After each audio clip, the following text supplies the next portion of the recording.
Hey everyone, welcome to Don't Worry Wednesday, the show where we discuss any issues or challenges you may be having. The concern we are handling in this segment comes from RoDraws, and RoDraws asks the question, how do I save money?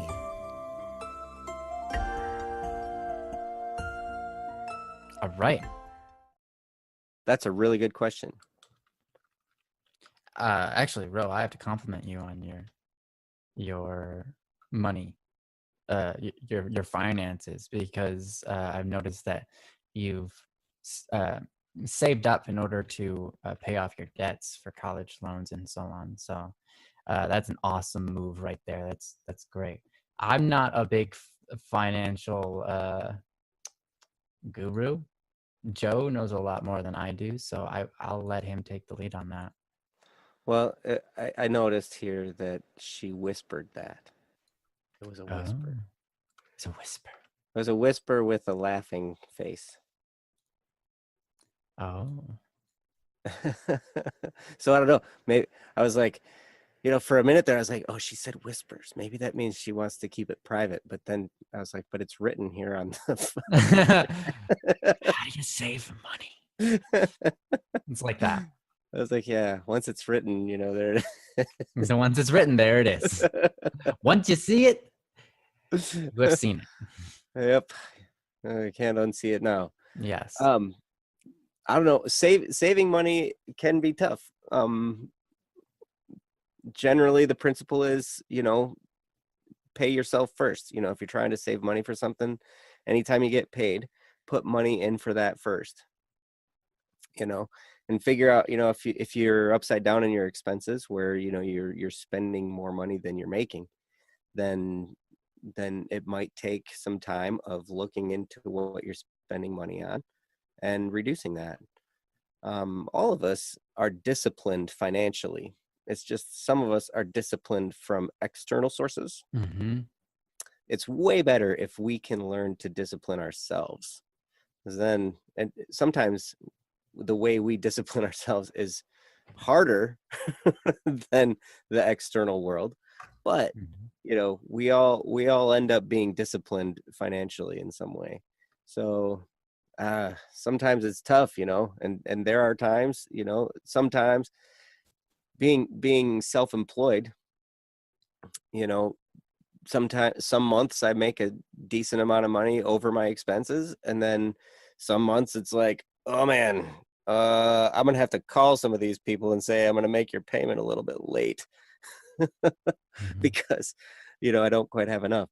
But it's good to call them, by the way. yes, Yeah, better to call them. you can attest to that. Oh yes, it's better to call and try and work it out rather than just wait and not make contact for a few years, and then eventually someone knocks on your door with a lawsuit. That's usually a tough day, especially when it's Thanksgiving. Ooh. Because they're trying to get a hold of you and you're never home, and then they figure you're going to be home on a holiday, and so they hand you your lawsuit on Thanksgiving. Not that I would know that from experience. Right. That is a very interestingly specific story, though, without any a generally specific story. Yes.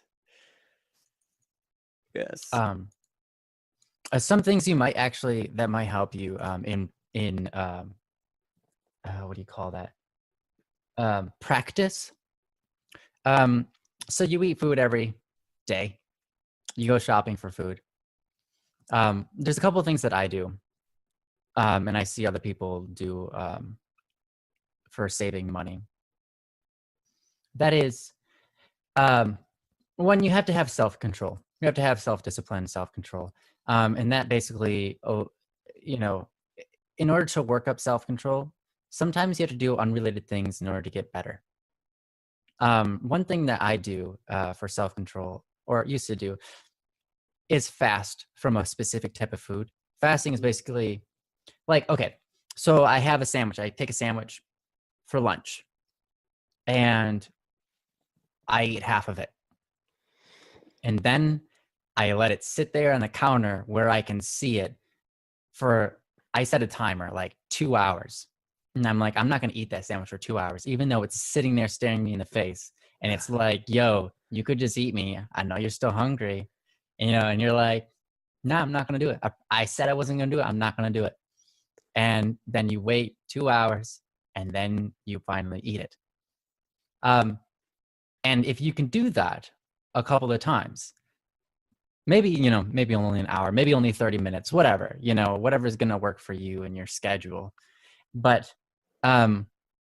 if you hold off for just a time and you do that, twice a week or whatever, or maybe every single day, however you want to do it, the more the better, you'll get stronger at being able to deny food when it comes in front of you, or any other struggle that comes along the way. You'll be able to say, no, I don't have to do that. I'll just pass. I'll just pass. Even though I really do want it, I'll pass. Self-control is an acquired talent. It's acquired habit. It's acquired state of mind, something you have to work at. So when you go in this grocery store, I always say, do I really need that? That's what I say about everything. Sometimes I look at something and I'm like, oh, that looks good. Oh, and I'll be like, but do I really need it? No, there's cheaper ways of getting this out there. Things like that. Every once in a while, I'll get myself something special, but most of the time, I don't. I've never regretted not getting this special thing. I've never regretted choosing to hold back on buying stuff that I don't need. So, yeah. And I tell myself that with ice cream. Yes. Nice. That's an exceptionally difficult one. Yeah. Especially if you're doing the practice where you're trying to wait 2 hours before you eat it. It's going to be melted. Then you're having, now it's double deal, because now not only do you have to wait 2 hours to eat it, you have to eat it as soup. But anyways. So, excuse me. Yeah, absolutely. Spring, you're right. That's a great definition. It's what fasting is, a way of depriving yourself of something. You choose to deprive yourself. It's not like you're being deprived. You just decide. Right. You decide. I'm not going to. But I remember I never fasted until I got to meet Ryan and his brother Kyle, and got to know them better. And then I was like, oh, I could never do that, because oh man, I just man. And to hear Ryan's story about setting a sandwich in front of himself and like looking at it, not eating it, I'd be like, no way.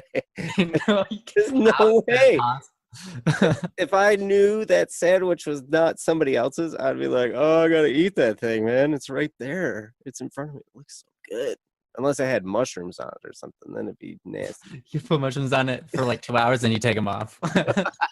It still smells and tastes like mushroom. Oh, it would be mushroomy. It would be mushroomy. It would be awful. Yeah.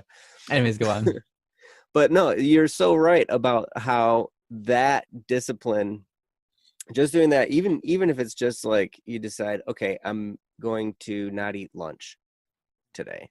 I'm going to eat breakfast and I'm going to eat dinner, but I'm not going to eat lunch. And then even, I used to be like, okay, I'm going to do that because it would be good for disciplinary purposes, and just to increase self-control. I mean, it's such a powerful practice for that, like Ryan was saying. And so I eat like an enormous breakfast, huge breakfast. Oh, so you okay? All right, go on. And then I'd be like, and then I'd skip lunch. And then I'd eat dinner, and I was like, hey, I fasted today. Yeah. I was super excited about it. And then, and then which is from good. there, I mean, at least yeah, but it's really about, it's the practice of denying yourself, and it comes like when you're at the store, when you're in front of food, all these different things. If you can get in the practice of denying yourself something, man, the discipline that you develop there, if you put that into your finances, you'll be amazed at how quickly you can turn a poor financial situation around. It really makes a difference. But another practice you can do with buying stuff at the store, don't grab a grocery cart. Only get what you can fit in your hands. If you're shopping for like, only a couple of days at a time, some people shop for a month at a time. Obviously you can't do that. You will starve to death. But if you're shopping for just like the next week, see what you can fit in your hands and take that. Or get a tiny cart and say, I'm only going to fit this basket. If I'm not going to take any more than what can fit in this basket. Then you'll be forced to kind of think creatively and figure out how you can stack things. No, I'm just kidding. You're forced to really say, what do I need and what do I not need? Mm-hmm. And when you see that thing, like, that catches your eye and you're like, oh, I didn't even think about that. I could get that, and that would go with this and blah, blah, blah. But I don't have room for it. So nope, I'm going to get only what I came for. Mm-hmm. And don't go to the store when you're hungry. That's just a little tip.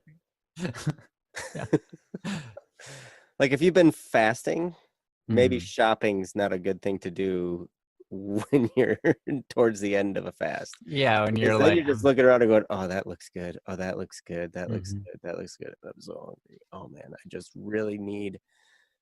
Oh my gosh, I need all of these things. That box of instant potatoes, yes. Yes. Eggs, steaks, hamburgers, all of it. Yes. Mhm. All in my cart. Nice. Chocolate Potatoes. Yes. and potards. And potards. Yes. Many a potard, many a day. Yes, Princess Yellow. Don't grocery shop when you're hungry. Don't grocery shop when you're Do hungry. not do that. You start eating with your eyes. That's so true. So I likewise don't go dress shopping when it comes time that you need a dress. Like shop for a dress or your suit on a day where you're like, I don't need one. Because usually it's like, oh man, I only have a certain amount of time left before like I have to, do my event, and so you just buy whatever you can, and it's super expensive. Mm-hmm. Planning ahead is important. So yeah, try to find things on sale that you'll know you'll need in the future, but not the immediate future. You can save that way. Yeah. Sorry, So we don't have to talk about food anymore, guys. Yeah, we're done with that. Let's talk about the next thing that someone said and try to figure out how to bring food into that. Perfect.